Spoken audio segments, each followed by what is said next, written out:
Welcome to the MindWise video podcast, which presents holistic mental health, healthcare, and wellness perspectives and information. I am your host, Ron Parks, MD, writer, teacher, and consultant. Today's interview is with our illustrious guest, Evie Linderman, author, writer, and accomplished art therapist, and also a pretty good swimmer. Evie is an art therapist and a marriage and family therapist, licensed in North Carolina, Connecticut, California, specializing in training for mental health professionals and community groups. She is interactive, a Jungian-oriented trainer and therapist. I really like that Jungian stuff. Her approach is to provide support and practical feedback to help individuals effectively address life challenges. Boy, I could use some of that. She integrates complementary methodologies and techniques to offer a highly personalized approach tailored to each training experience. With compassion and understanding, she works with groups to facilitate building on strengths and attain personal and professional growth. She has had over 30 years of clinical experience as a graduate of the University of California at Berkeley, John F. Kennedy University, and Albertus Magnus College. She is an associate professor emeritus of art therapy at Albertus Magnus College. She currently offers international training for the Expressive Therapies Summit and the Portland Institute. In addition to being a prominent trainer, Evie has presented at the national conference to general audience, speaking on the topics of health, trauma, and creativity. So, wow, a wonderful background and some impressive work. But of course, I'm mostly impressed by your swimming. Evie is a fellow swimmer. That's actually where I met her, grinding out our laps in the morning. That's right, doing our butterfly as we go. For my age, I'm a great butterflyer. At least You I are. think so. Anyway, if you would just tell us a little bit about yourself. We had an excellent intro here, and about your journey to, in becoming the person you are, the art therapist and all that. And then maybe we'll have plenty of time to talk about some of as an author, some of the things you've written and things to be published. Welcome. Thank you so much, Ron. I appreciate that I'm here with you today. So, just as though in the way of background, I think sometimes about ancestry. And I was born and raised in California. I'm a fifth generation California because of my mother's side of my family. Going back a few great grandfathers, one of mine was a physician who led one of the earliest wagon trains into California after the Donner Party. And it was his wisdom that said to his group, we are going to wait to cross the Sierra Nevadas until the snow melts in the springtime. And that one decision is the reason I'm here today talking to you. Wow. And sometimes I like to think about who came before me, who influenced me. So I grew up with 4 siblings and in the middle of the San Joaquin Valley in a farming family, and attended Catholic schools for 12 years, including 4 in boarding school. And in the middle of my boarding school experience, I realized that I was a seeker and that the Catholic education I was receiving, as valuable as some of it was, the rest of it felt quite dogmatic and rigid and didn't really suit me. So I think I was about 15 when I started saying, I don't think this is probably it. I hope it's not. And I think what I have to do is I have to keep looking for it. And that has been my path ever since. Also, as I look back at my life and my career and my art making and writing, I think a great deal of how I found my path or my path found me really came out of loss. And so when I was a junior in college, my father committed suicide. And that one event pretty much shattered what I thought was secure in my life. And when I finished my education at Berkeley, I undertook a 2-year odyssey that took me from the outskirts of Lisbon, Portugal, with my thumb out, across the world to a kibbutz in Israel for half a year where they had bomb shelters because we lived right on the border with Jordan. So I had some brushes with close calls there and needs to go to the bomb shelter because the buildings were shaking, and news that sometimes the kibbutznik would have died because they stepped on a landmine. And they had a very calm attitude and supportive attitude toward any kibbutznik whose family member was killed, of course. And that was a very different understanding of death than the one I'd kind of dragged with me in my heart all that time, searching for something that meant something to me. As part of this journey, I had become interested in a silent teacher from India named Meher Baba. And this came to me because after my father's suicide, I sought counseling help at the UC Berkeley Counseling Center. And my therapist there was very interested in this silent teacher named Meher Baba, and he had a giant picture on his wall of this man. And the man had captivating eyes, but I felt so irritated that whatever he had going, I didn't have going. And I was hoping that I might find it somewhere. So on my sojourn across Asia, I spent 6 months in Afghanistan because my travel partner got deathly ill and we couldn't travel.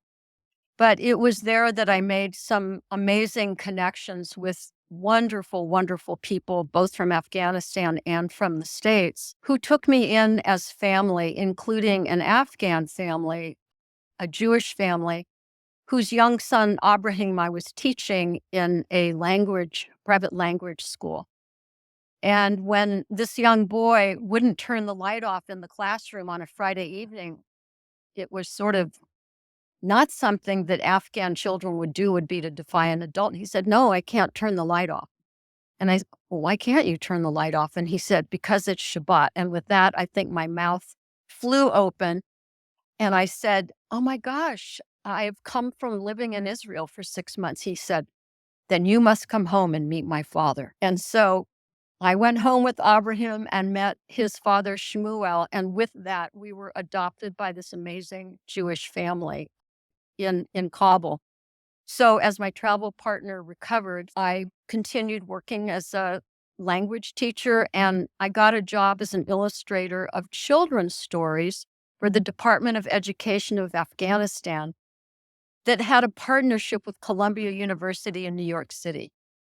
And they hired me to go into people's homes to meet women I never would have met on the street because they were veiled, to see what life was like inside these Afghan homes. So with that was a terrific cultural and intercultural education for me, and an appreciation for not only our differences, but their warm-heartedness in welcoming me and including me as a part of their family and friendship structure. And so a profound lesson for me during part of that journey was the idea of hospitality and what a difference it makes in our world when people are hospitable to each other. So I kind of tucked that into my heart and kept traveling, went into India and Nepal. And all this time I was trying to find out where the heck this Meher Baba smiling man that I only saw on a wall in Berkeley, California, where was he?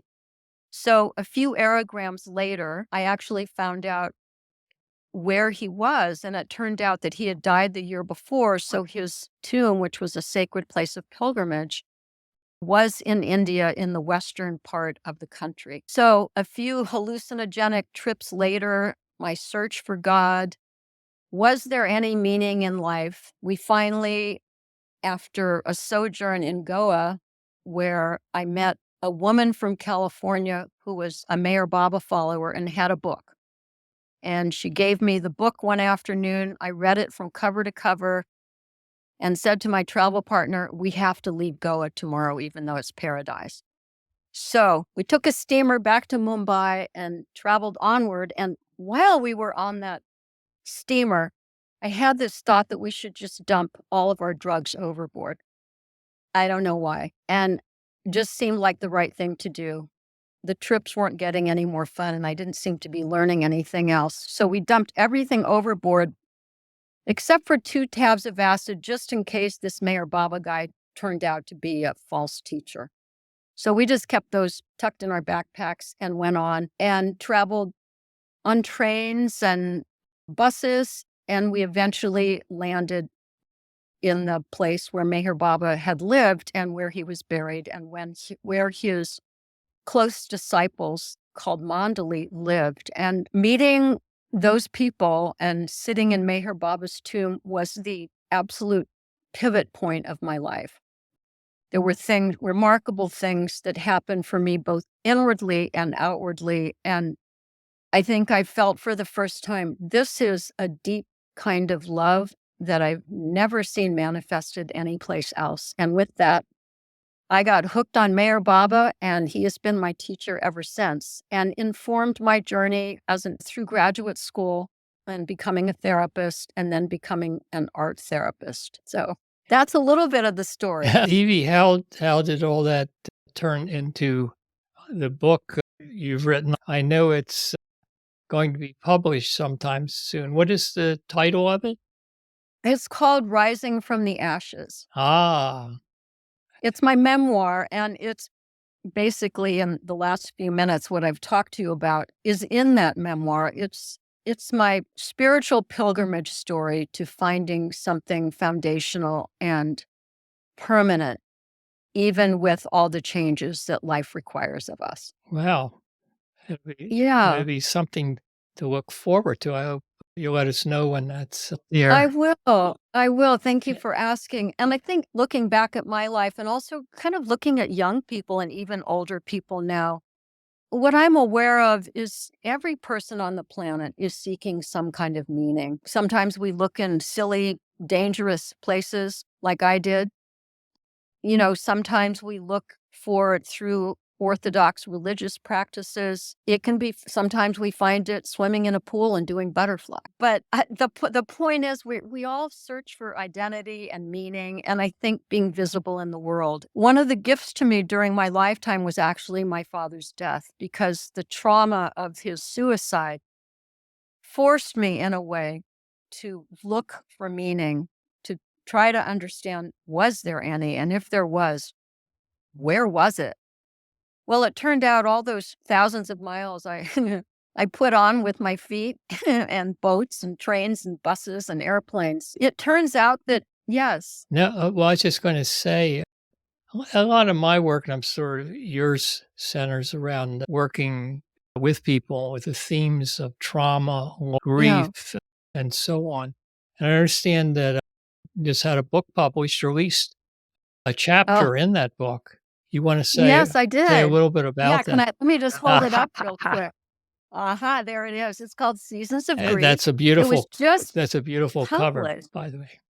Oh, thank you. And it's 21 book chapters. I wrote chapter 6, and it's written by a wide variety of what we call expressive arts therapists. It turns out these are all women in this book, just that's how it happened, trained in all aspects of expressive arts. So my specialty is art therapy, but I also use movement, and I use breath work, and I use expressive writing. Some of the authors of book chapters are drama therapists, music therapists, and there are beautiful blends that can happen when people are invited into finding aspects of themselves that maybe have seemed lost to them. There's something about the arts and giving people room to express themselves creatively, even if they see themselves as people that say, I can't draw a straight line. And I say, that's good, because straight lines are so dull. Let's see what we can do with some curves here. So, Well, we often, Evie, so yeah. this book sounds like it would be a great book for everybody, not just students and other therapists and professionals. So, Yeah, it's for anybody, really. That's a really good point. Because anybody can pick it up and open to any chapter and find things that one can do at home with a little bit of focus, or that certainly one could do working with a creative arts therapist. wow. Evie, Um, I can actually see some artwork and drawings in the background. oh, Is my is back. is that your work or is that It is Oh my my work. goodness.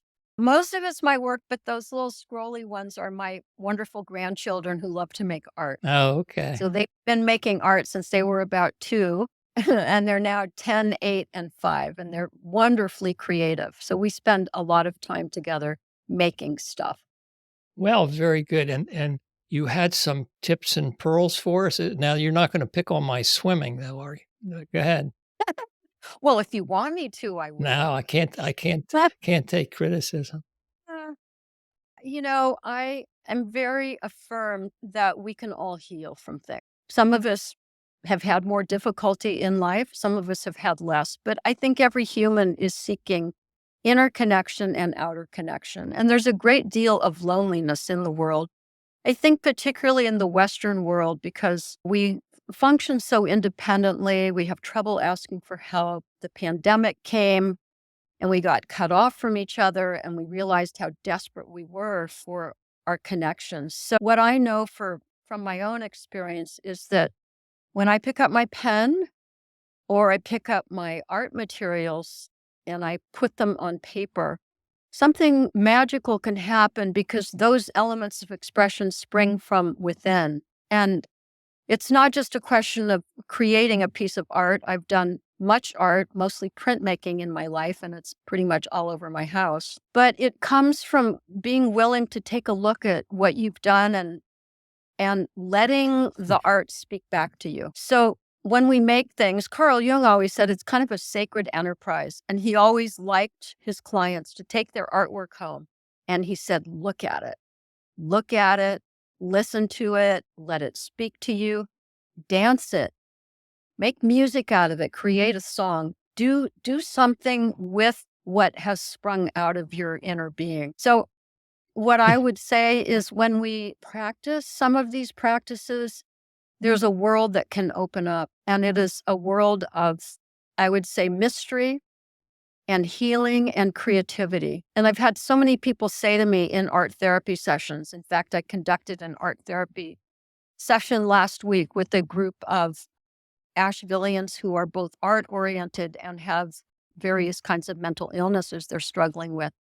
That there's kind of a gasp that happens for people who are like, oh my gosh, I can't believe that this is what showed up on my paper today. Like it's telling a whole story about my journey.